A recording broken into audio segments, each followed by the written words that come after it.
back.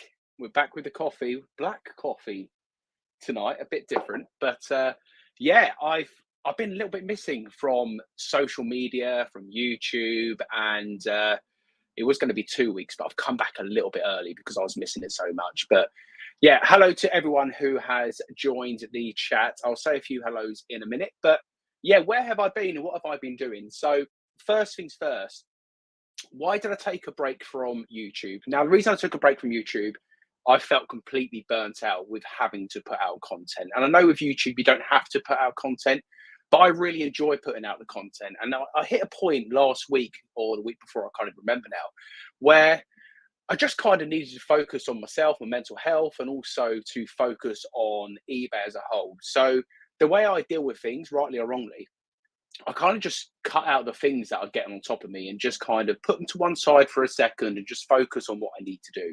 So that is what I've been doing the last couple of weeks. I've been really focusing on eBay, really focusing on building up a really good draft bank, which I'll talk about a bit later and the importance of that to me, but also just to take a bit of time to just relax maybe a little bit.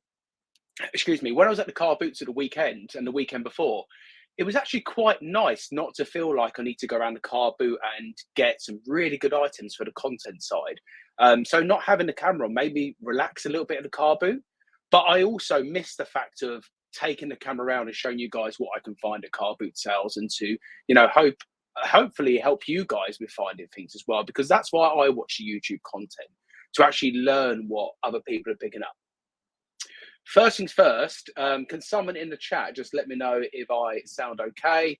The AirPods sometimes don't link up well with the laptop. So if someone could just let me know, I'll look at the bottom of the chat. But anyway, so what have I been doing? So I have a contact, which I think I mentioned about a couple of weeks ago. So I have been getting lots of stock in, and I'm actually going to see him again this Friday. So we're kind of doing it every other week. My choice, that is, because I want to be able to process it. And I'm getting some amazing items from this guy, including something I was listing today. This step stole from the 90s, I believe it is, or it might be 2000s. I don't know. Anyway, this is just one of the kind of things I'm getting, but I'm getting some really good stuff. The last couple of days, I've been processing lots of toys, lots of vintage stuff, lots of cars, you name it, I've been dealing with it. And that's kind of scratching my itch for the everything side while I'm learning clothing. So if you don't know, you're new to the chat, I'm niching down into clothing. It's a slow process. But what I have been finding, is over the last few weeks, the clothing's been selling really well. So yesterday I shipped out, I think it was 45 orders in the end, or 46 orders, I think it was, and 21 were clothing. So the clothing is starting to pick up where the everything is. But what the contact is allowing me to do, and this is why I will speak about how important it is to have a contact, it's allowing me to go to the boot sale and then focus on clothing, because the contact is kind of my day-to-day listing, making sure the bills are still being paid. The clothing is a research and it's a long-term game. And yeah, I'm learning every day when it comes to clothing. So I'm no expert. I will be asking lots of people for advice. And I know I put out a video about a jacket and asking for advice, and there was mixed comments on it. But look, I'm learning, I'm new, and so that's it. But anyway, let me say hello to a few people. I think I've waffled on enough for the first 3 minutes to where I've been. Limelight was in first. Hope you're well. Lucy's in. I saw Lucy on Saturday at the car boot sale. I was winding her up saying she just missed out on a huge Paw Patrol bundle, which she hadn't. But yeah, it was a bit of a weird one because it was damp on the floor. I thought it was going to be called off, but actually it was an okay boot sale. Leanne's in. Hi, Leanne. Damien's in. Hi, Damien. GT's in. RS is in. Tap Peddler. Tap Doctor. We've got the two taps in. Hope you're both well. Dig Vintage. Peter Ray is in. Let me just see if I've missed anyone else. Rich is in. Night's Life. Project Weaver is in. Hope you're well. Jamie Dodger, James put out a video earlier on today. Lots of information about cleaning shoes as well. So if you're interested in seeing that, please give him a follow and watch his video. Really good stuff. What I will say, apologies to James. In one of my videos, I did call him Jamie Dogger Flips, and it was a typo. So he's not a dogger. I've confirmed it. He doesn't do dogging at the weekends. Well, he might do after the car boot, but Yeah, so yeah, please go and show James some love. He's a great guy. Lisa's in. Tama Bell is in. Happy birthday for, I believe it was yesterday or maybe Sunday, Tam. Hope you had a good one, mate. Money Mental's in. Let me just scroll to the bottom in case I've missed anyone. I try not to miss anyone. Pete's in. So yeah, I just want to say as well, not just mentioning Pete, but a few people over the last couple of weeks have reached out to me just to kind of check in how I'm doing and stuff. And I really appreciate that. I really appreciate love that's been shown. I'm absolutely fine. I just needed to recharge the batteries and I feel a lot more refreshed now. Ian's in. Let me have a look and see if I missed anyone else. Mia's in. Paul's in. So yeah, Paul again, I saw him Saturday. I gave him some records, and as you can see there, they weren't very good. And I did tell him at the time, I don't have a clue about records, but you can take them all off my hands. And if they're rubbish, chuck them in the bin. If they're good, sell them and make good money, unless you find a record that's worth multi-millions and you can give me some. But yeah, I'll keep them coming, Paul. Don't worry. I don't want to deal with records, so they're all yours, mate. Derek's in, if I didn't say hello, and Debbie is in as well. Anyway, so that's all hellos. I don't want to go through and say hello all night. We can chat. But if anyone's got any questions, please pop them in the chat. No guest again tonight. Hopefully, I'll be able to get a guest on again next week or the week after. We can get some chats back up. But I want to talk a little bit about my storage system. Now, in the thumbnail, if you haven't seen, the first picture looked an absolute mess. And the other day, it was a complete mess. What I used to do, I used to list items here in the shed and I used to store them in the shed. So actually creating a really good stew system was nice and simple. But now I'm moving stuff to the garages. I'm having to remember where there's space in the box. But anyway, long story short, I've come up with a new method how to do it a lot quicker. And with the clothing, I'm using the known box method. So loads of cardboard boxes and the clothing sits in, I haven't done this one yet, but it sits in a bag such as this, and the SKU number goes at the top, and it runs obviously one right the way through up to however many thousands you want to do.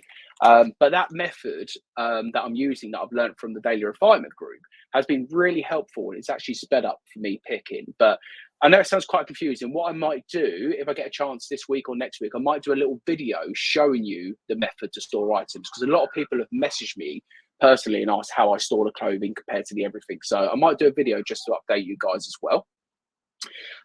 So the garage cleanup's been going really well. The Boot Sale Roadshow, again, I've had so many messages about when is the roadshow going to start. I want it to start as quick as possible. The only thing slowing it down at the moment, I think we're all aware in the UK, is the weather. It's such a nightmare at the moment. I mean, this week looks quite good. Today was lovely. Tomorrow's okay. Then it's going to rain the rest of the week. So I might not even be able to get out this weekend. But as soon as the weather gets a bit better, I'm hoping at the start of May, hopefully the May bank holiday, the roadshow is going to start. And then I'm going to be full force ahead of it. So if you don't know, I'm going to 12 destinations in the UK. We're going to go around the boot sales and see what I feel is the best boot sale based on a number of different things. But that is going to be starting. Let me just catch up in the chat. I don't want to feel like I'm just ignoring you all tonight. Let's have a look here. So, a new life resale. Hi, I found you through the Daily Refinement YouTube. Love the feedback on those videos, and I'm cheering you on from the US. Well, thank you so much. Yes, so Chris does shout me out a lot on Daily Refinement. I host the UK call. That's tonight at 9 o'clock UK. I'm no expert. You know, I've learned a lot from them guys. But the good thing about the UK call is I'm surrounded by other people who are experts and people who have different niches and different ways of doing things. So it's really nice to do that. But yeah, I appreciate you jumping in. Jade's in. My name is it Nicole? My name is Nicole, whatever it is. Hi, welcome. Project Weaver, yes, the weather has put a stop to a lot of boots sales around Reading and Berkshire. Yeah, absolutely. I know it's been so up and down. It's been very much a case of sometimes the boot sales on, sometimes it's not. It starts to look good at the start of the week, and later in the week it starts to look rubbish. I thought Sundays was going to be cancelled, and then I saw videos of Flip and Sloth J go around the car boot sale I normally go to. So I kind of regretted not going to it, but actually it was quite nice to just come down the shed and list some items. So talking of listing items, the draft bank has been going really well. And at the moment, I am listing 20 items a day. I did go up to 26 at one point, but I dropped it down to 20 while I'm building this draft bank. And for the draft bank, I'm looking to build up 140. So that's 1 week's worth. The difficult thing with building a draft bank for a week is every single day I'm listing 20 items. So I'm having to constantly top it up. It's not a case of over the weekend I don't list and so I don't have to fill it up. But anyway, 140 is the target. I currently have 94 in the draft bank as of now, but I also have 20 listings already scheduled for tomorrow. So tomorrow I'm going to get straight to it. And hopefully by the end of play Friday, the draft bank's going to be at 140. And the reason I'm doing that is because from next week, I want to raise my listing goal up to 25 a day. Plus, I want to then bank 10 extra per day. And what that 10 extra will do is by the end of play Friday, it will give me 50 listings, which mean I can post 25 on Saturday, 25 on Sunday, and finally I can have weekends off. And that's not weekends off from eBay because I'm still going to go outsource into the car boots. But what it's going to mean is weekends off from having to list. And what I will say about consistent listing, I know a lot of people kind of do it. A lot of people don't really want to do it, and that's absolutely fine. What I have seen in the last 2 weeks of being constant and actually switched off everything and just concentrating on eBay, in the last 14 days, my sales are up 51%. Now, don't get me wrong, I've had some nice sales in there. I had the little Star Wars Yak face figure sell for £405, and I've had some other good sales. But the average sales price is also up 20.8%. So for me, I am starting to reap the rewards of being consistent, not from the last 14 days, but from the start of January, where I haven't missed a listing day. So yeah, that is basically what has been happening in my world. It's interesting in the fact of making contacts. I potentially made a clothing contact as well, but at the moment with clothing, I'm still learning the ropes. I'm making lots of mistakes, but what I will say is the stuff I'm picking up is selling quite quick. Maybe not for the money I want it to be selling for. You know, sometimes I'm turning 1 into 10 kind of thing, which is okay. It pays some of the bills, but it's more a case of learning for me, and it's going to take a bit of time to do that. Let me just jump into the chat. So Lou's saying the weather is rubbish. Where is summer? I hope it comes soon. Yeah, so I'm hoping the next couple of weeks after then it's going to get brighter, Lucy, fingers crossed. But UK weather is strange. I remember last year we had that really good bit of weather and the heat wave was on, but I feel normally by this time the boot sales are up and running completely. I think we got lucky at the start of the year where the weather was okay and I got out to a few then. But yeah, fingers crossed, a couple of weeks it might be a bit better. Yeah, Pete's saying this. So you don't always need car boots if you can earn source elsewhere, i.e., online, jumble sale, etc. Still nice to get to a boot though.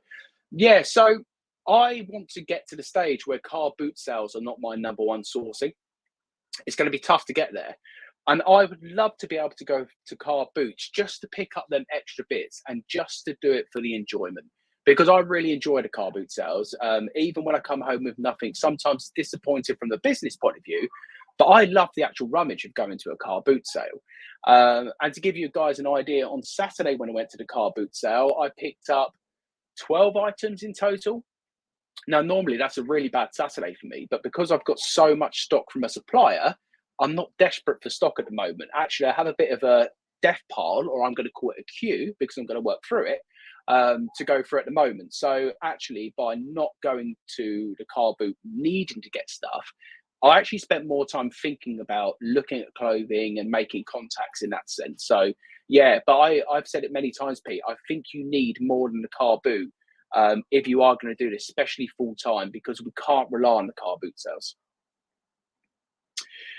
So James has gone full time, but since going full time, my 10 listings a day routine is working a treat. Yeah. So James, I know we've had many chats about the staying consistent because I think you were similar to how I used to be, where you would come back from the car boot sale on a Sunday.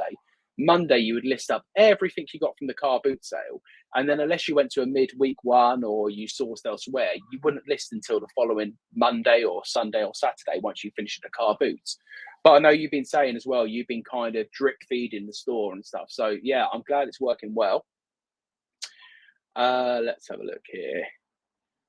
Oh, Pete. So Pete, Zebra printer packed up today. Yes, I use a Zebra, probably the same one, Pete. It's the GK420T, and touch wood, it has never let me down. It's such a robust printer, and it's so good to have a label printer. I don't know if Damien's got any left, Pete. I know he had some. Might be worth a message. Tactile saying, really struggling with overpriced charity shops full of the same old stuff. Yes, my charity shop down the road is reasonably priced. But the last 2 days I've been in there, I've picked up 2 items, which again, you can't sustain justifying going to a charity shop for 1 item per visit. So again, I think that's down to me knowing brands. I think for the men's side, I know quite a bit, but there's lots of women's tops and stuff in there, and I don't know women's clothing. And honestly, longer term, I don't want to do women's clothing. I'm going to say it, and it might offend a few people. I'm going to word it this way. Us men are less fussy when it comes to returning clothes, is what I will say. And I'm only speaking from my experience, okay? I'm not saying you ladies are fussy, because my wife's inside, she'll give me a slap. But what I will say as a male, if I order something and it doesn't fit, it goes in the wardrobe in the mindset of, oh, do you know what? I'll fit into it one day. So I don't really tend to return items. Where the returns I've had so far in the clothing, I've had 2 returns and they're both do not fit, and they're from women's jeans. So in my head already, I'm kind of feeling like, okay, well, jeans are jeans, yes, but do I want to get down the route of doing women's jeans? Probably not. So now I know to leave them behind when I see them. Let's have a look here. Money Mental, Andrew says, think I went to 1 car boot last year, none so far this year. The early starts aren't worth it for me.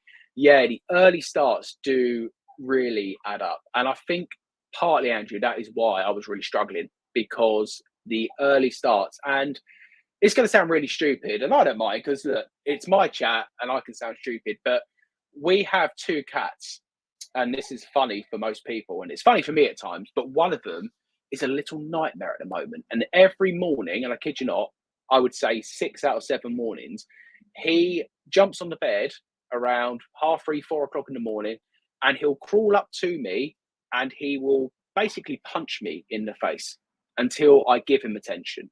And he knows now he can do it, and he gets my attention. So it's really hard to break that. And I think what happened for me, I was waking up every day at 3, 4 o'clock, and then the boot sales come. And I think, yeah, I agree. Sometimes the early starts aren't worth it.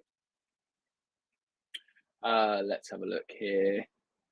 Yeah, so Pete Sainz had it a couple of years and got his second hand. Yes, ZP 450. I think they're all pretty similar, but I got mine second hand. I think it's for £100, and that was cheap at the time.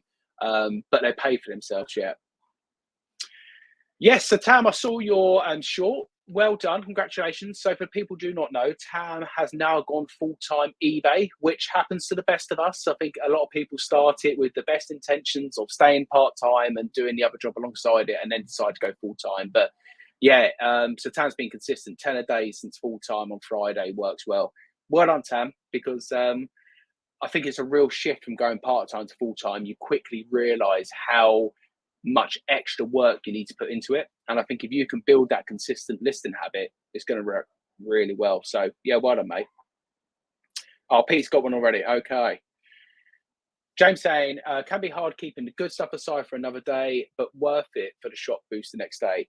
Yeah, James, that's how I feel about the draft bank. I was speaking to Luke Waters Clobber today in the group about exactly that. You know, I've got all these listings ready to go, and why they're not listed, they're not making me any money. They can't sell. But you need to think longer term, which is why I want to get up to that 140. Because then if an emergency does happen and, you know, we want to go away on holiday, or, you know, I get sick for a few days, at least I'm not going to have to stress about doing the eBay side, because I've already pre-banked it. So yeah, if you can build up that draft bank, it just helps for them days where you don't feel like doing it. Okay, yeah, Damien sold his. I thought they'd go quick, Damien. They do fly out the door. Here we go. So the women's comment, let's see if it offends. Lisa says, I agree, and I'm a woman. Yes, well, I'm glad. It's not me saying that all women are fussy, but it's very much a case of, yeah, I'm just finding with returns. There's a lot more measurements for women as well when it comes to clothing. As I say, this is all a brand new field for me. So, yeah, I'm glad you agree. Michael Moore say, would an ending listing and relisting a sell similar add to your daily total? Now, this is a very controversial subject. And I'll tell you why it's controversial, because I used to do the delist and relist, and now I don't do the delist and relist. And the reason I don't do it personally is because I feel a delist relist is like picking up this pen from this part of the desk here and then picking it up, looking at it, and putting it back down to the same place. You're basically putting the item back exactly how it is. There must be a reason why it hasn't sold, in my opinion. So I think if you are going to delist items, and I do this part, so if you're going to take some items down, you've got to fix them. You've got to either look at your photos. Are your photos good enough? Are the photos going to help sell the item? Because you've got to remember, when people are scrolling, the first thing they're going to see is the photo. Is your title clear and concise? Does it make sense? Is the title structured as if you were going to search for it yourself? And also, the third and final thing I'll check straight away is pricing. Because there's been many a times that I've looked at my items and realized I'm 15, 20 pounds over market, because the market changes constantly. So for me, I'm only taking items down if I'm going to fix them. I won't just do what I used to do, is take down 100 items and just click sell similar, list up 100 items. Because personally, for me, I don't think that's fixing the issue. I think you're just constantly pumping more stuff in. That's just my opinion. I know a lot of people do the delist, relist, and it works well for them, and that's absolutely fine. But that is what I do. Let's have a look here. Yes, I'm guilty of this. People order stuff thinking they are thinner than they actually are. Yeah, especially after the lockdown months, I was doing the same. Put on loads of weight during lockdown and then still think I am a size medium, and I'm not a size medium at the moment. But we'll get back there. But yes, I completely agree. Project Weaver says, I didn't realize how hard it is trying to manage a Facebook group. The Jumble Trail one I set up is just me sharing where nearest boot sales are. I ain't got the time to do what I set out to do. Yes, so I just want to say thank you for that group, because that group has been a huge help for me with finding local boot sales and jumble sales. So I really appreciate you setting that up. But yes, I've heard a lot of people who have managed Facebook groups in the past. I mean, Nick and Andrew is a fine example. They used to manage a Facebook group and stopped doing it because there is so much extra work that goes into it. And you have to like manage the comments. You have to, people ask, what's the address for this place? And it might not be on the posting. You've got to try and help them. There's so much work that goes into it. But yeah, I appreciate the work you do for that group, because it has really helped me. And I know a few other resellers in the area as well. So I lock my cats out of the bedroom. They're well trained and wait until I'm up. Oh, we can't do it, Damien. We can't. They're our little family. No, we did talk about that, but he's a little shit. I'm not going to lie. He's good as gold, really. But he scratches at the door as well, and he's ripped up some of the carpet already. So that's another reason we don't. Let's have a look. Yeah, your mum also gets battered by the cat. Yeah, it's just me. We tried switching sides on the bed to see whether it was a me thing. And yeah, he still just picks on me. So I don't know whether he knows with me, I'm going to get up with him, or I'm going to, pay me attention. But he's obviously found the way. But yeah, I think from that and just the late nights and the early starts and the early wake ups, I think I just hit a bit of a brick wall. But we're back now. I feel much more refreshed, actually, just taking a little bit of time off of me and just to reanalyze, refocus, because also from my point of view, I want to put out really good content for you guys, and I don't want to come on here and be all like, oh, mopey, sad, the world's going to end. Because for me, I want this channel to be positive. And yeah, sometimes eBay's crap, sometimes sales are crap, the weather's rubbish, but we can change some of that. So with eBay, we have lots of influence on it. The weather we can't do anything about, so there's no point stressing about it. Let me just see if I've missed anything. There we are. So Pete's saying the same as me. You have to make changes if you sell similar. Yes, I think sometimes it's easy to delist 10 items and just relist them back up to say in your own head, I've done 10 listings today, and I used to do the same. But yeah, I think if you can actually change a few things, it really helps. Let me just see here. So Debbie saying, I end a sell similar and tweak, improve it when needed. I also complicate. Yeah, so a lot of people are sharing what I've said as well in that sense.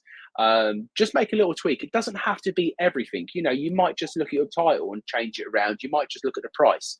But if you can change one little thing, it might really help.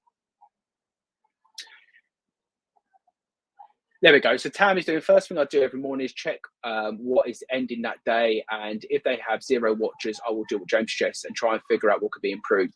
Yeah, so I used to do the thing where I used to click on when the item ends. And if it was in the red part and it was ending that day, I used to end all them listings and then just relist them back up instead of eBay automatically doing it. But now I do little tweaks. Let's have a look here. All cat stuff. Yes, cats have great human training control skills.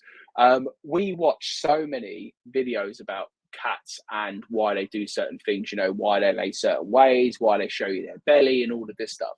And this one about being bopped in the face, what they're actually doing is checking that you are still alive because obviously cats don't go into like deep sleeps very often. So because you're in a deep sleep, they kind of just jump in and check you are still with us as well. So let me just see if I've missed anyone else in the chat. Yes, Chop's in. Hope you're good. I don't know if you got to any car boots at the weekend. I know mine. Mine was on Saturday, Paul, but it was off on. Well, it wasn't off on Sunday. I thought it was off on Sunday, but yeah, I managed to get to one. But I hope you're well. So yeah, if you guys have any reselling questions, more than happy to answer them in the chat. But tonight was really just coming on to let you guys know I'm back at the plans moving forward. The GoPro will be back on this weekend if the boot sales are on. And in fact, the GoPro might even be on tomorrow because I am planning on going to my first midweek car boot sale of the year. The one at Borden where I go to, and Flippin' Sloth goes there, Ricky Resells goes there, James, Jamie Dodger Flips goes there. They do a Wednesday one. And I'm not sure what to expect. I messaged James earlier and he said to me, don't expect much because he's been a couple of times and it's not great. What I'm expecting is a lot of house clearance people. But actually, that might not be a bad thing when it comes to clothing for me because I want to get talking to these house clearance people who might get so much clothing in, they don't want to deal with it, to see whether there's a route into the market that way for me. So, yeah, we're going to give it a go as long as it's on. The weather stays nice and it looks okay at the moment. But this weekend, the GoPro will be back on, filming at the car boots, and you're probably going to see a lot more of me pondering whether certain clothing items are good. Are you aiming to overtake Daz Reseller University on the clothing front? No. So I spoke to Daz before. Daz has been nice. He's reached out a couple of times to me as well. He's a machine and he gets so much clothing in. I think he does it. I think he does it with his wife. And also, I think they've got now one member of staff, I believe, who helps him. I'm nowhere near that stage at the moment. Where I want to get to with clothing is I want the source to either A, come to me, or for me to be able to go to the source once or twice a week. So effectively what I'm looking for is a rag house where I can go to and I can go and pick 200-300 items in a whole day and have one day as my sourcing day, and the rest of the week or the rest of the 2 weeks is just processing them items. But with clothing, I am aiming to get up to 50 items a day. That is further down the line, a lot further down the line from where I am at the moment. By the end of this year, I want to get to the point of where I know enough about clothing that the everything stuff slows right down to near enough a complete stop.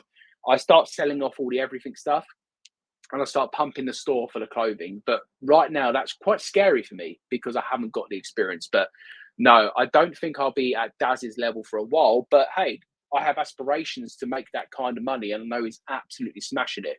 Now, I know Daz sources from wholesale, I believe, a lot of the time.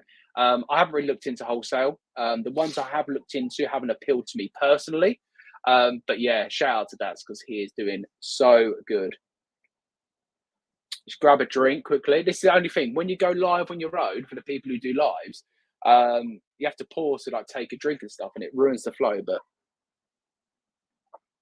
Tam and Bell. So Tam's got a question. I have a question. Do you pay yourself a weekly wage? And what's your process if you do? Yeah, so knowing your numbers for me is so important because when I started reselling, I used to think I was doing a lot better than I was. I used to always feel like I was doing better. And what I do now, and what I have done to be fair from day one, is I track every single sale line by line on a spreadsheet. And I know the comments are going to come in and say, you don't need to do that. eBay tracks it all for you. I understand. But for me, I like to see on charts and graphs how I'm doing month on month, year on year. So when it comes to paying myself, what I need to do, I need to take out a certain amount each month from the eBay account, which pays the mortgage, pays the bills.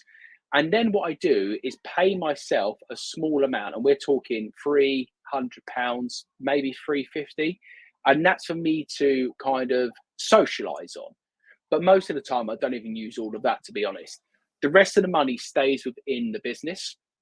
And what I do, I also have a separate account that I use for the tax account, and I transfer a certain amount of money each month into the tax pot. And normally, what I do, I pay myself from the tax pot more than I'm going to need. To give you guys an example, I have about £6,500 in the tax pot that I didn't need because I paid extra. When it comes to tax time, I'd put too much away. Now, for me, that's good. That's a savings account. But we were talking about this today, Tam. I looked at the eBay business I have at the moment, and I've been doing this now for over 2 years, so coming up to 2.5 years full time on eBay. And I started off with £200 in the eBay pot. And what eBay has done for me, every year it's paid the bills, it's paid the salary, it's helped me to reinvest, it's paid for holidays, it's paid for loads of nice things. And I've not had to actually physically put any money from my own private account into eBay since day one. And when I looked at my eBay store today, I have over 1,000 items in the store now. It's just under £20,000 worth of potential value. And I say that because that's the listed value. That isn't necessarily the money you're going to make from eBay. But the joy of eBay is you don't have to put in loads of money from day one. And for me, that is the big win about doing eBay because there's lots of other businesses you need to invest, thousands of pounds, and you need to take out bank loans, and you have all that stress and the risk.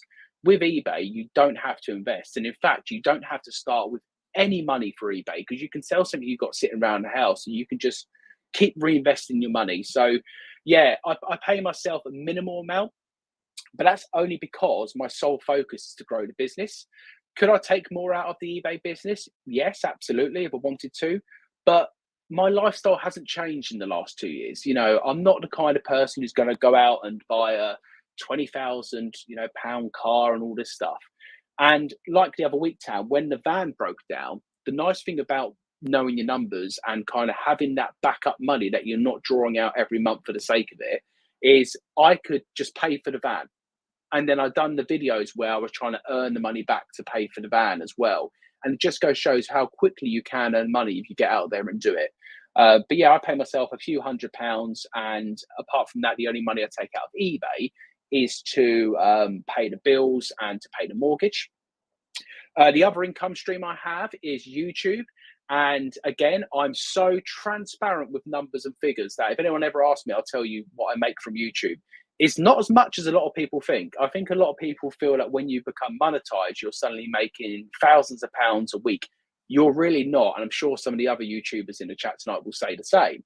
But I have not took one penny out of YouTube. And I've actually set the withdrawal limit for YouTube for £10,000. And believe me, I'm miles off that. But in a weird way, I don't need that YouTube money. And when I hit that 10,000 point where YouTube pays me, I look at it as a bonus. So yeah, I think you've got to manage it the way you want to do. What I will say, the more money you can leave in your business and reinvest it, the quicker you will grow. Sorry, long-winded answer. I take out about £300 to pay myself. Let's have a look here. Aaron, thanks, Aaron. I appreciate your message. I'll say I liked your message. I appreciate your message on Insta as well. So yeah, it's good to be back. Actually, I've missed it. I've missed doing the lives. I enjoy the lives on Tuesday. But yeah, as I put in my Instagram post, just need a little break, just for myself, just to be a bit selfish, really, just recharge my batteries. But yeah, good to see you, mate. Shabba's in. Hope you're good. Uh, Lisa, yes, it does take forever. It's the slowest part of my process. But what I do is normally when we're sitting in front of the TV of an evening, or if I'm doing some online sourcing, I will just sit there with the laptop and just type it in. Luckily, the spreadsheet also calculates everything. So it tells me exactly how much I'm making on each item as well. It's pretty simple once you do it. But yeah, I'm just one who obsess over line by line. And when I tell my accountant I've got that information, they kind of say to me, "You don't need it," and I'm like, "Yeah, I know you don't, and that's fine." But for me, it's just what I like doing. Whether I continue to do it, I might not be able to, but we'll see. So I think Daz gets these from overseas suppliers. My clothing contact fetches in a container from US every month. Wholesale is good if you pick the stuff yourself. Yes. So that's what's put me off most of the wholesale stuff, Andrew, to be honest, because I want to be able to go and hand pick the items. I think if you order a clothing wholesale bundle from a lot of websites, and I'm only speaking from what I've seen online, I've got no previous experience of doing this, most of the good stuff's going to be hand picked, is the way I feel. So I'd rather go somewhere I can hand pick it as well. And there we go. Most UK wholesalers who sell online are imported from overseas wholesalers, so not much meat on the bone after they've done it.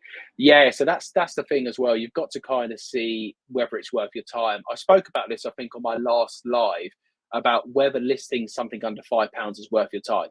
And I feel the same when it comes to clothing. Clothing is more of a bulk game than the everything field. I've seen that recently. But again, at this stage, I want to build up a clothing bank in the store of about 500 items initially. I think I'm at 110 or something at the moment. But I don't want them to be 500 items all for £4.99 because I might as well just sell everything because I could find better stuff. Lou's saying, what do you think about feedback? I think we should be able to leave negative feedback. Do you think 60-day after the sale is enough time to leave feedback? So feedback's an interesting one. I used to really care about feedback. I think up until the first 1,000, I think it was, or first 500, one or two. I think feedback's important. I think if you do a bad job for the customer and you don't try and rectify it, I think you deserve bad feedback. I think if you try and rectify it, eBay should protect us sometimes more in some occasions. But I offer the highest possible return on eBay. I do 60 days return. And again, a lot of people have said to me, "James, you're mental. Why are you doing 60 days? You should do 30. Let's be honest. If a customer is going to return your item, they're going to do it within the first 24, 48 hours. No one, well, they might do now, I've probably jinxed it. No one's going to return an item after 59 days, or it's unlikely it's going to happen. So, yeah, that's why eBay protects me a lot when it comes to feedback. The difficult one is when it's feedback based on opinion. So if a customer leaves feedback saying these jeans I received were covered in mud, not fit for purpose, eBay will see that as an opinion and they're more difficult to get removed. Do you think 60-day after the sale is enough time to leave feedback? I don't think it needs to be 60 days. I think if eBay put it as 30 days, that would be fine. I think your first couple of hundred of feedbacks are important, but I don't even look at mine anymore, to be honest.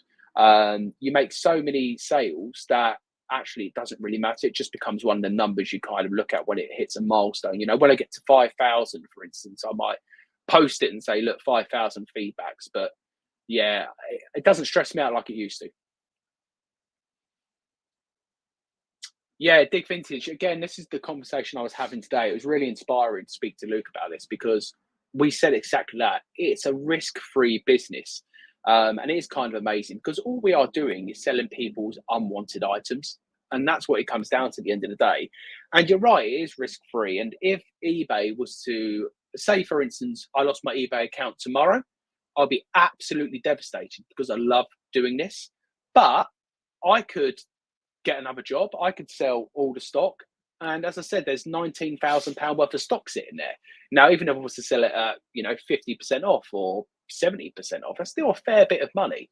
And yeah, the joy of eBay is you don't have to constantly risk money. I got the letter through the other day from Ulend, and I'm sure if you do eBay full time or even part time, you probably have got this letter through, where they try and offer. I think they offered me, £8,000 to pump into the business. For me, I will never need to go down that route because I'm quite good with the saving side. I'm quite good at saving for that rainy day. And where I've got this contact now, I'm spending about £400 with them every 2 weeks. Now, to a lot of people, that is something they would have to save up to get. And I used to be in the same way. But because I've been safe and I've grew the business in the right way, I now have money for when them deals happen, I can strike. I don't have to think about it. I can just go for it. Where if I was to turn around and say, oh, I don't know, I'll have to come back to you in a couple of weeks, there's going to be someone else lined up ready to go. So I think always have that reserve of money, just for that rainy day fund. It's similar to, like I said, with my van situation, 1,500 quid's a lot of money to fork out in one go. And if I walk inside tonight and the boiler's broke, you've got to replace the boiler. You have to have that reserve just in case. And eBay is the same. I think when it comes to your business as well, you don't know month on month whether it's going to be a good month or it's going to be a bad month. And if it's a bad month, you've got to have enough money in there to carry on as if it's a good month. But when you have a really good month, not suddenly think you've won the lottery into withdrawal. That's the way I like to work. Yeah, Tam, I'm trying. It took me a long time. I used to have a complete different mentality to it now. But I love talking about this. This is the things that gets me excited, talking about growth and talking about the business side as well. Uh, let's have a look here. I'll be careful about leaving money with YouTube. They can suspend you at any point and keep the money without paying you. Better to put it in a bank account, not touch it. Yeah, good point. I've never thought about that actually, whether YouTube was to ever suspend me for any reason and hold that money. Yeah, good point, Andrew. I'm going to make a note of that. That's good food for thought. I'm going to put suspend YouTube. Hopefully, I haven't jinxed it there. Hopefully, you haven't jinxed me and they suspend my YouTube account. That's eBay and YouTube gone tonight now because we spoke about it. But no, good point.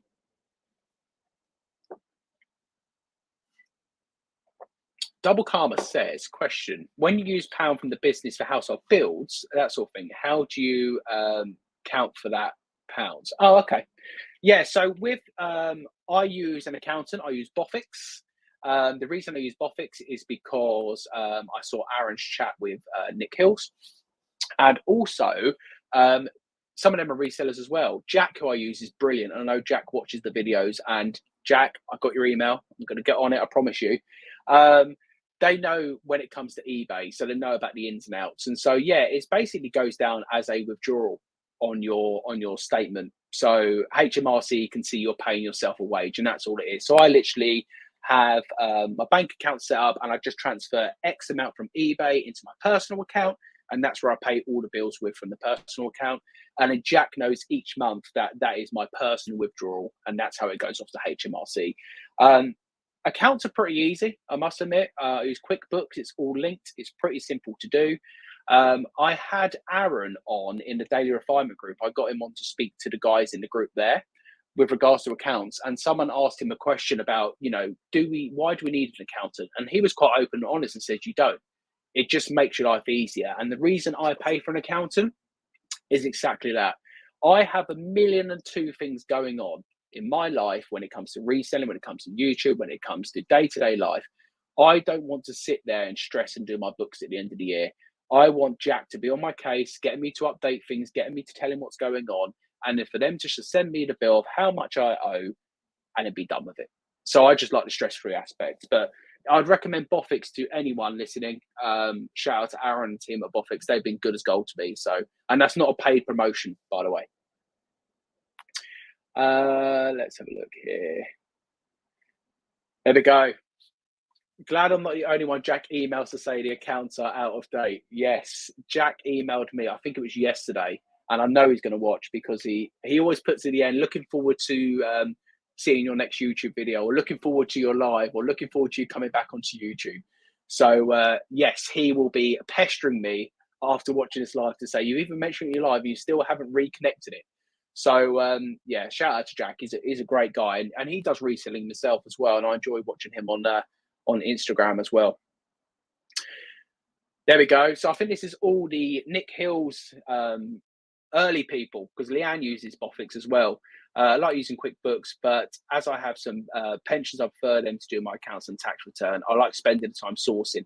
Yeah, and that's why I'm Leanne. I probably could do it myself because I said I do the line by line. I know my numbers, but it just takes the stress away. And when it comes to end of year, and I see all these people posting about how they're stressed about it, and I'm just like, Jack, just tell me what I need to pay, and I'll pay the money, and that's it. And I know he's doing me a good job, and they find ways to pay for themselves, accountants. You know, Jack will say, you can put this on there, or you can do this, or you've done this, and this is personal, not business. Take this off. And so they are really helpful. Yeah, it only gets complicated if you start a limited company or VAT registered. So that registered is something that I am preparing myself for, probably for next year. I don't think I'm going to hit it this year. I mean, touch wood, I do. And I know a lot of people, again, don't want to go above the fat threshold. I want to smash through it personally. But yeah, I think an accountant pays for themselves even with that side. And I know it's going to get more expensive to use an accountant when you become VAT registered or a limited company. But that's part of the game. That's part of the that's part of what we do. And if you want to stay under it, absolutely fine. And you know, you can still earn an amazing amount of money through eBay. And again, I was having another conversation the other week with regards to thinking about what I'd done before compared to what I'm doing now when it comes to what you can earn. Now, in recruitment, what I've done before, I was probably at the top end of my salary. So I earned £33,000 a year in recruitment, and I had a performance-based bonus, which was about 7,000 on top of that. But that was probably at the top end of where I could go at my level. And that was just kind of managing the recruitment process, not managing staff. Now, if I become a recruitment manager, you might be able to earn a bit more. But with eBay, you don't need qualifications, which is the absolute joy to what we do, because you need to know how to research things on your phone, okay, by looking at eBay sold comps and the active listings. You need to know how to take pictures, again, on your mobile phone. And you need to know how to send things in the post and to list items effectively. That is it. And I think sometimes I do this as well. We overcomplicate it more than it needs to be. But you don't need any qualifications for that kind of thing, which is why anyone can start eBay. And as I say, you don't need any money to start an eBay business. You can just sell something within the house. I did actually think about doing a series on this about starting from zero. And when I started the channel, I was doing a £10 to 10,000. It was just too hard to manage and track.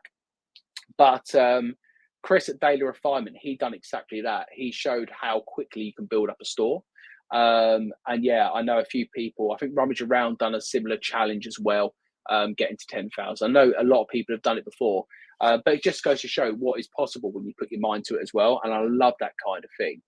I like watching another YouTuber, not reselling related, a guy called Simon Wilson, who Andrew might know because he lives in Wales. And I've watched this guy's journey from the start, and he does travel vlogs, but he does a lot of challenges similar to that 0 into 10,000, whatever, where he travels around Europe and around the world with no money, and he finds a way to make it work. And I love that mentality where, you know what, you don't need these qualifications to this job. You just need the right mindset, and you need to be positive about what you do. Yeah, Dig Vince said the same. So no upper limit for resellers' earnings. And that's the great thing about it. You can earn as much as you want to earn. Or you can kind of get to the point of being like, do you know what? I'm quite comfortable with what I'm earning. I'm happy with what I'm earning. I've got a really good work-life balance. Things are sweet. And you can just keep that ticking along. And that's great. I have really ambitious plans to really grow this business. You know, will I ever have a warehouse with staff? Who knows? Do I want that? Not right now.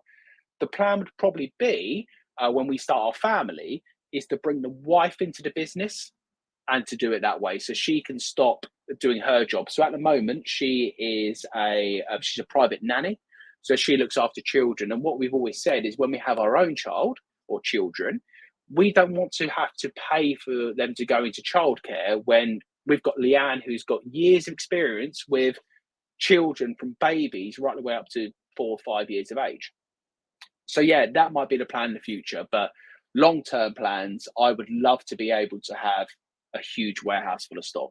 I mean, who doesn't envision that? But a lot of people don't, I know. But for me, I've always dreamt of that. When I started this from day one and I was listing my first couple of items, I always felt like this could go somewhere. GT Pre-Love, do you think it's better to be VAT registered or spin up a second company to avoid the threshold?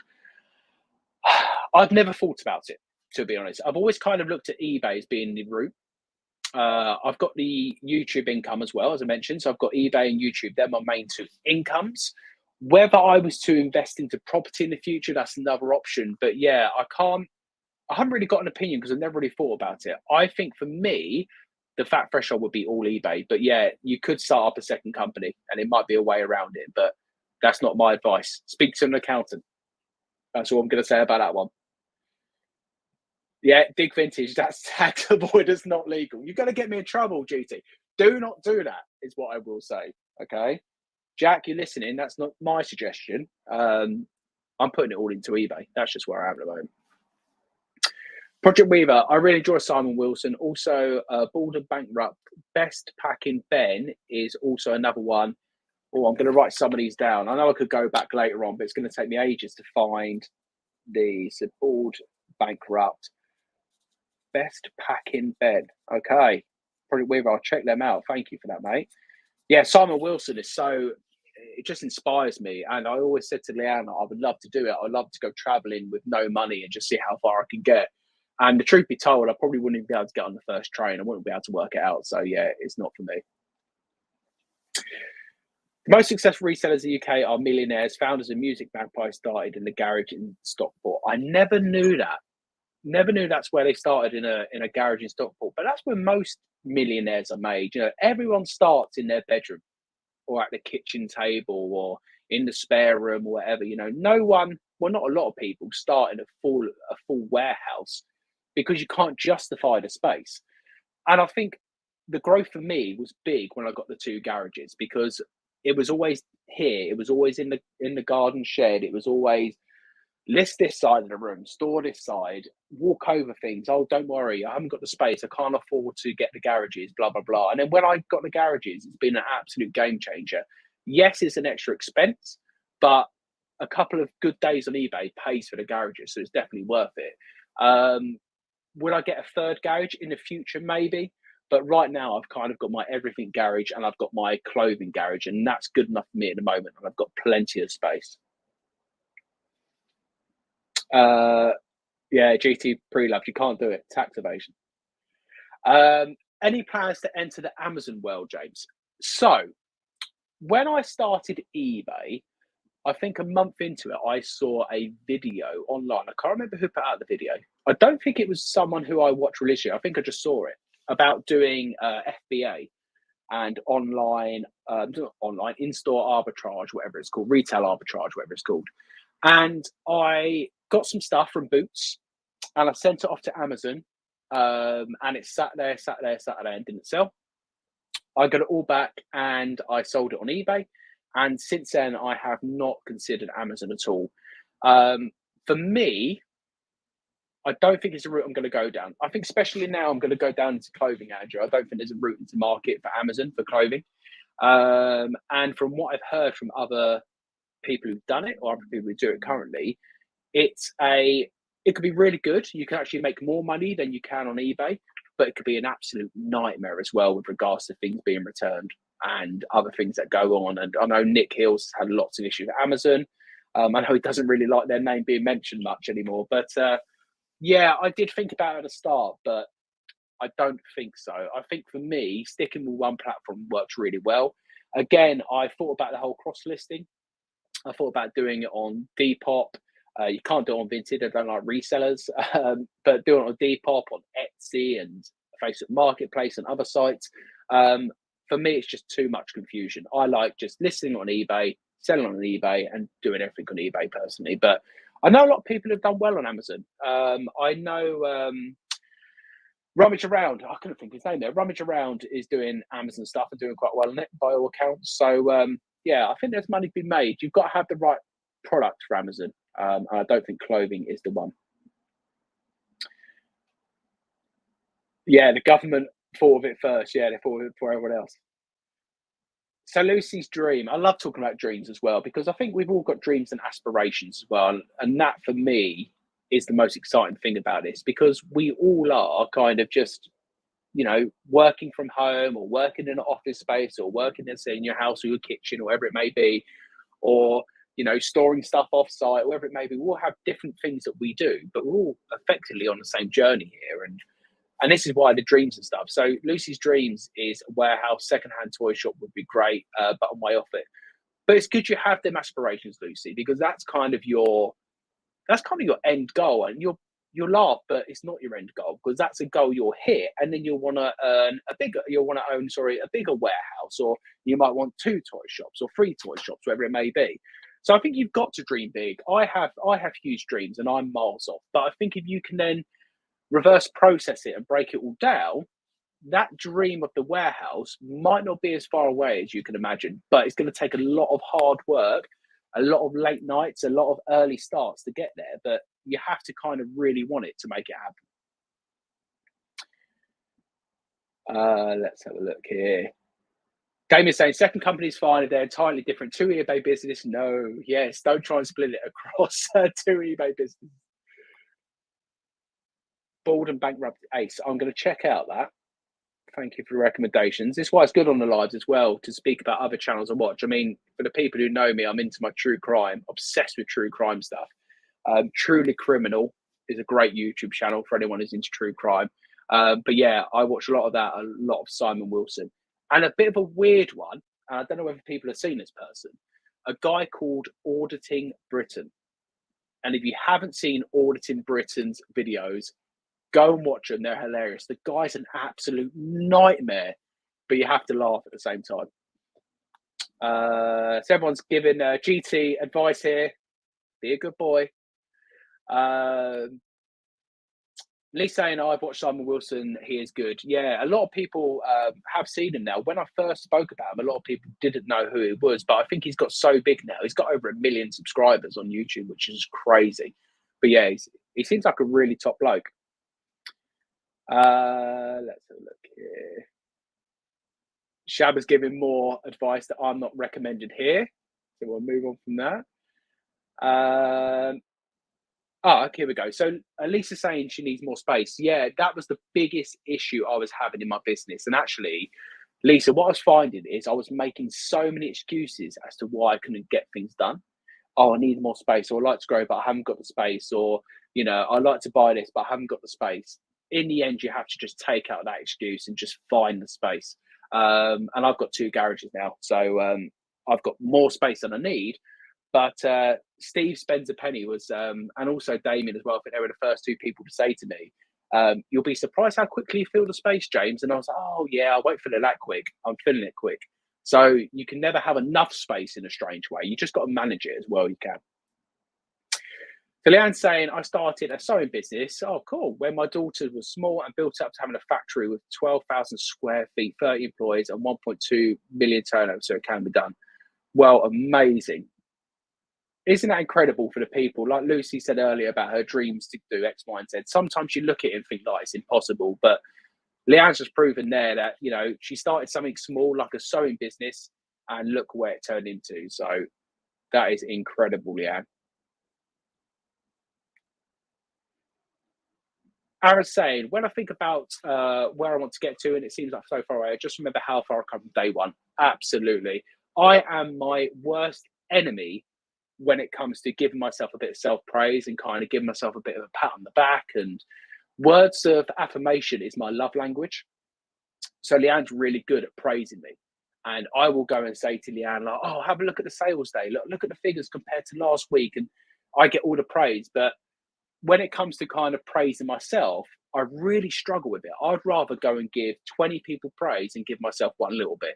So I need to get better at that. But yeah, I think Aaron's right. You need to kind of look at the start. And I do that quite a lot. I go and look at where I was from day one and where I am now and where it's going to grow. And last week I hit 1,000 items in the store.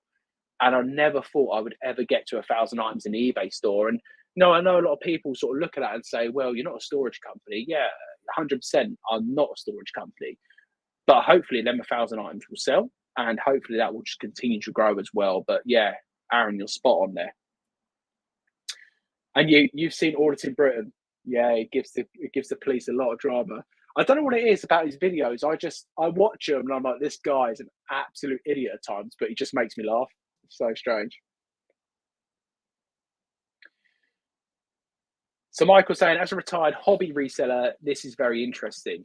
Yeah, so I think about retirement a lot, Michael. I'm 35 years of age. I think then I'm 35 years of age, so I'm not at retirement age yet. But I don't want to be getting up to go to the car boot sale at 65 years of age, and walking around a car boot sale trying to find some good clothing to sell on eBay.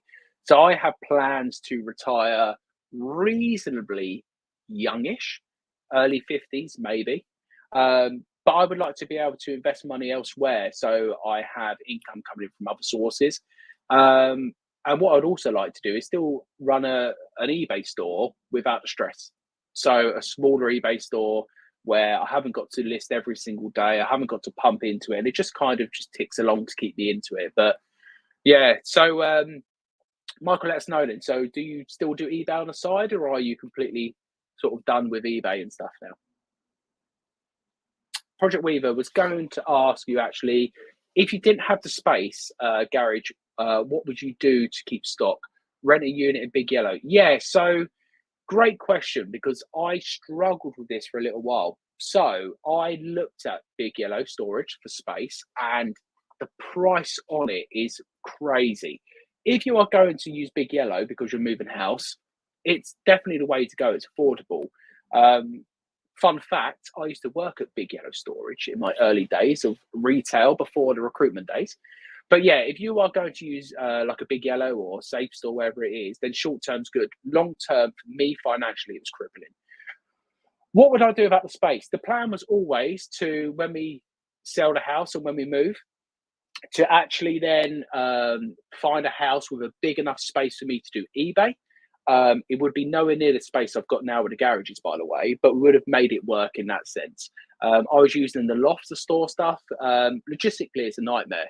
And our house is not the biggest house, but yeah, I'd have had to find a way. I looked at storage containers before the garages come available.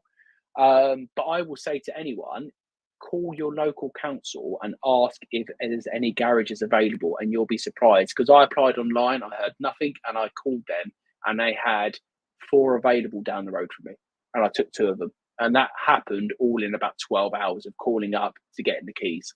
So if you do need space, call the council garage, call the council and ask for a council garage. You'll be surprised how many they have available, depending on your area as well. But yeah, they've been an absolute godsend to me. Chop Shop said, question, is there a time limit on unsold listed stock before you delist to get rid? Yes and no. I would kind of say normally 120 days is when I really look into the item and say, is this worth me having it in the store anymore? Normally, what I do is like to run markdown sales. I use the coupons to try and get it to shift. What I normally do at 120 days with some items is put them on a 99p auction. Now, this is not for me to make loads of money on the auctions. I don't even care if the item sells for 99p as long as I've covered the postage. For me, that brings activity into your eBay store. So people are bidding on your items or you're running auctions. I think that brings activity. So what I normally do after 120 days, I will try the delist and relist, but make changes. And then if it doesn't work after 30 days, I will then put things on a 99p auction. I've done it with some of the books last week. The massive book bundle I got, the 4,000 books, I am down to now 6 or maybe about 40 bundles, I would say now. And what I've done is put loads of them on a 99p auction. Some of the lots sold. The others I've relisted back up at, I think, at 4.99. And I've also put a buy one, get one free on all the books at the moment in the store. I want to get rid of the final lots of books. They're big to they're heavy. They're hard to store in my system. And so, yeah, I'm accepting all offers on books. So if anyone ever wants to shop my store, and I never promote my store because you guys are here to talk eBay with me, you're not here to buy off me. But if you ever want to buy anything, first of all, message me on Instagram because I'll do you a better deal. But if you do want a buy one, get one free on the books, I have some books left in the store. Buy them if you want to, and then drop me a little message as well. And I'm sure I'll be able to chuck in some more stuff for you guys as well. But that's what I do when it comes to that.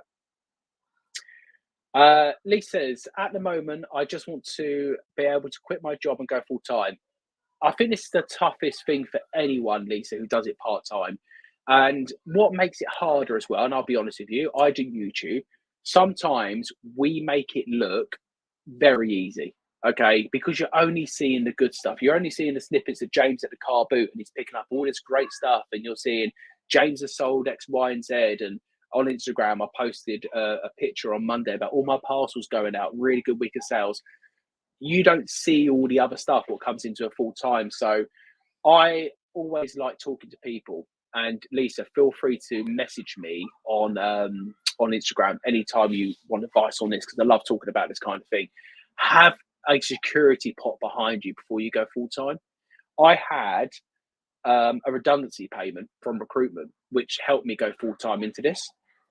And I had 6 full months of pay in case this didn't work out, because I can go into a recruitment job because I've got the experience. So that didn't stress me out, but have that security net. I always recommend to people because it's not as easy as sometimes it looks on YouTube. And that's coming from someone who makes it look easy on YouTube sometimes, but that's the real life. And I think other people will tell you that have gone from part-time to full-time. It's a real change. But yeah, Lisa, feel free to message me on Instagram, Bold Finds, if you ever want to ask anything about that. Thought you was younger. I get that quite a bit. I think I've got a young looking face, but no, I'm 30, 35. Oh no, I'm not actually 35. This is embarrassing. The wife's in, you are 34. This is what I mean. I'm 35 this year. See, my head's all over the place at the moment. I'm 34 years of age. That's hilarious. There we go. He'll learn his age when he hits 40. Yes, at 40, your body keeps reminding you you're not getting younger. Yeah. Am I looking forward to being 40? I think 30 scared me more than 40. When I hit 30, I was a bit like, oh God, like this is not good. Thanks, Leanne. Thanks for reminding me of my age. Everyone's talking about age now. Here we go. Landon's in. Landon, hope you're good. I've missed you. We haven't really had our chats recently, but yeah, hope you're well, mate. Drop me a message tomorrow. Let's have a call. We haven't had a phone call in a while. Let's have a catch up. I want to see how you're getting on, mate. I've had lots of changes in the business, and I think you have as well. So yeah, let's have a chat, mate. Good to see you. Lisa's saying, I have my garages right next to my garden, but they need doing up. Council made everyone move their stuff out, said they're doing something. Yeah, so keep an eye on that. As soon as they've been done up, get onto the council straight away. Or I would even say, try and see if you can reserve one before they do it up. Might be a better way. Sometimes you need to rebuild a barn to get a warehouse. Yes. Tap Peddler, you have lots going on. And just let you all know, Tap Peddler is on Sophie's channel tomorrow. I believe 7 o'clock. Derek, if it's not 7, you can put what time it is. But SB Reselling and Derek are going live on her channel tomorrow. So if you don't follow, give it a follow. Everyone's talking about age. So 65 this year, and I sell sidelines working full time. Happy to get up early for boot sales. Yeah, I think for the boot sales, you've got to enjoy it, because getting up early is not fun unless you actually enjoy going to a car boot sale. So Mark says, reselling is a hobby for me. No early starts, mainly charity shops. I've been retired a number of years, also selling off my stamp collection. Oh, amazing.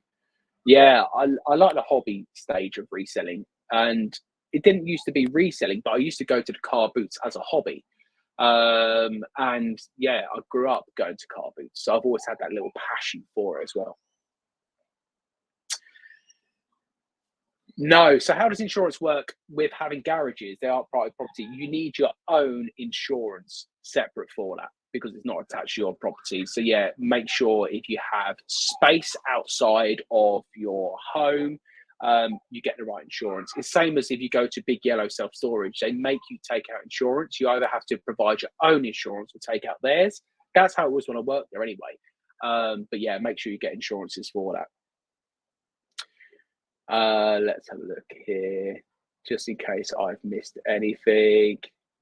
Leanne says she's hit 70 this January. Can't believe that has happened, but people think I look younger. I certainly don't have my age. Yeah, I don't act my age at times, Leanne.